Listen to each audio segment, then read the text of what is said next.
Okay. We can start now. Okay, we're back now after some technical difficulties, and picking up where we left off, we're at the portion of oral communications. Thank you very much.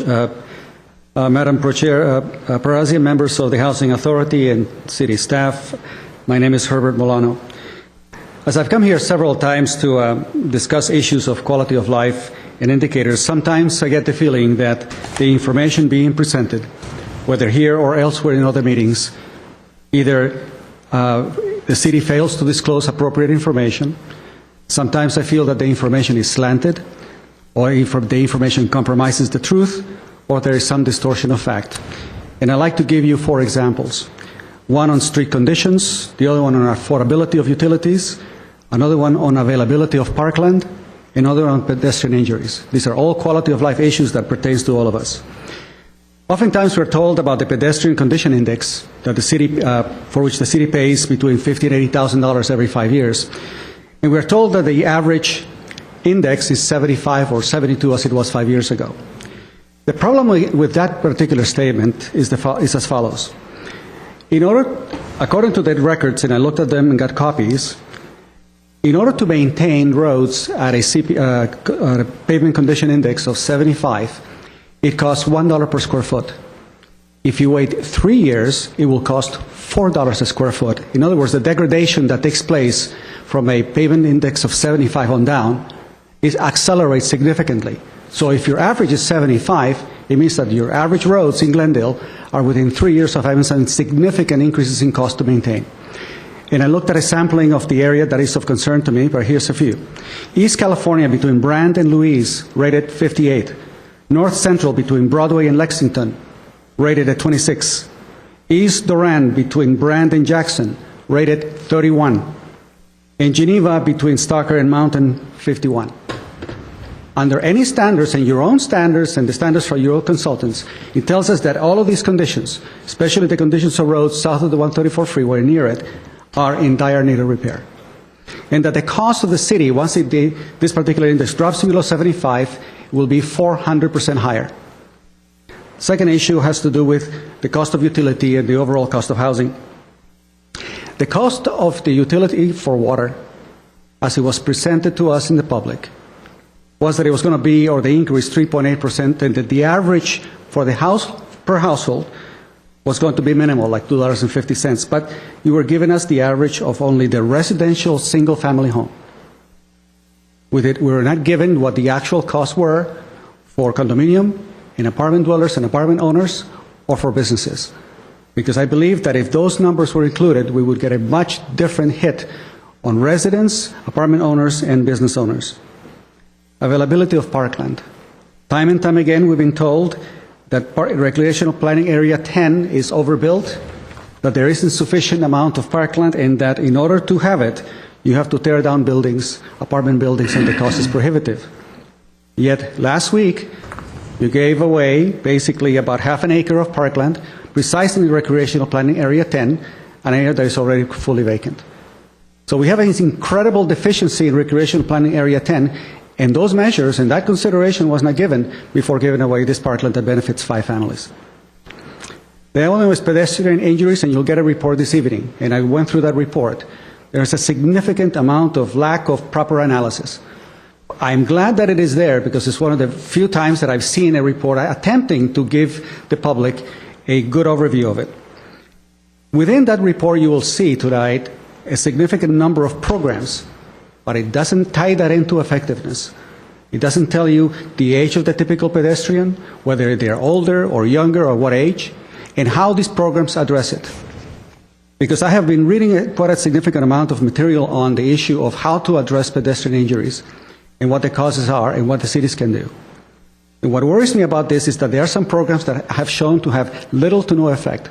For example, that every 15-minute program. There is no validity. There is nothing that tests that it has. It only convinces the people who are already persuaded in the past to have good driving habits and it will not get into a car with a drunk driver. But how does it affect those kids who do not pay attention to these rules? Are they impacted? Is there data that supports it? After these programs are executed, do people drive better? Are there fewer tickets given for speeding for youth. See, that's what's lacking. What lacks is the ability to validate programs. So the money is spent, but the evaluation of the programs for effectiveness is not really tied in. Look at those records, and you will see that there's a lot of verbiage concerning that we're doing this program, this program, this program, and so forth.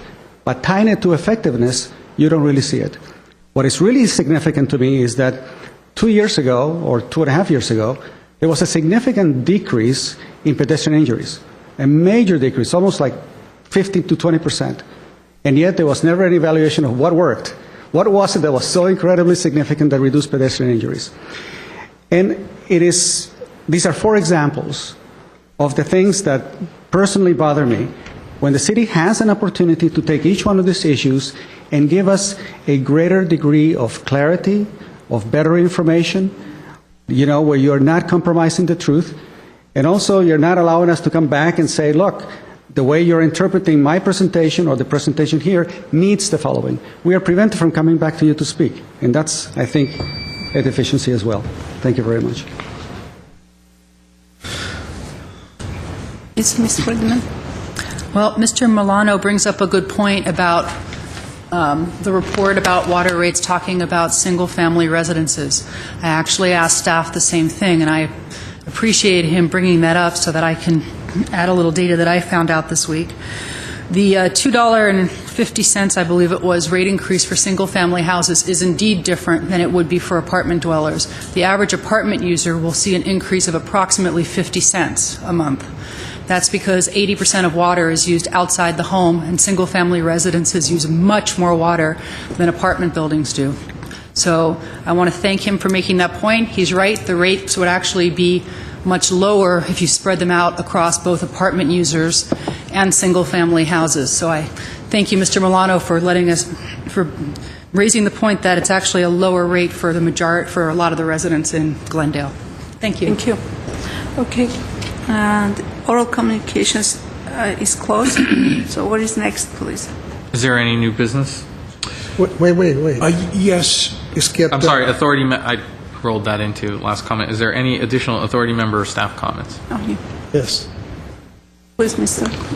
I don't want to take the time to respond to all of Mr. Milano's 4 items, but to take the streets for one example, yes, there are probably some, I haven't looked at it recently, but there probably are some streets that are below the 75 percentile. But as I've said before, when we go to pave a street, we also know other utilities that might be being replaced or upgraded. For instance, under a number of our streets are storm drains, sewer lines, electrical lines, whatever else, gas lines. And I know we have an active program of upgrading our various lines that are underground. If you're going to do it, and that's being programmed into a 5-year program, you don't want to resurface a street only to tear it up a year or 2 later and have patchwork again. So it's all sequenced to do the tear it up, put down the utilities, and complete it. And that's asphalt for the most part. But then we also repairing curbs and gutters at the same time prior to the asphalt going in. So we look at the need to repair the curbs and gutters and sidewalks. Then throw in, we don't issue contracts for one street at a time. We do a sector because it's more economical to do a contract for concrete or whatever in a larger area. So you'll see different streets, different locations, all having handicap ramps put in, new curbs and sidewalks. Then you see the paving going in. But that's after any utility upgrades have been accomplished. And I specifically asked about up on Duran, between Brand and, went past Isabel, clear up, I guess, almost to the school. And that's exactly what we've done. We've improved the water lines, whatever underneath. It'll be the curb and gutters, then the AC paving. So that explains why you don't see all streets that need the paving done at this particular time. Thank you. Thank you. Mr. Messi? Yes, I would move that the general counsel of the Housing Authority, the city attorney, be and hereby is authorized to initiate legal action in Superior Court. The name of the action, the defendants, and the nature of the action shall be disclosed to any person upon inquiry once the action has commenced. The general counsel is further authorized to incur any and all expenses necessary in connection with said matters. Second. Beg pardon?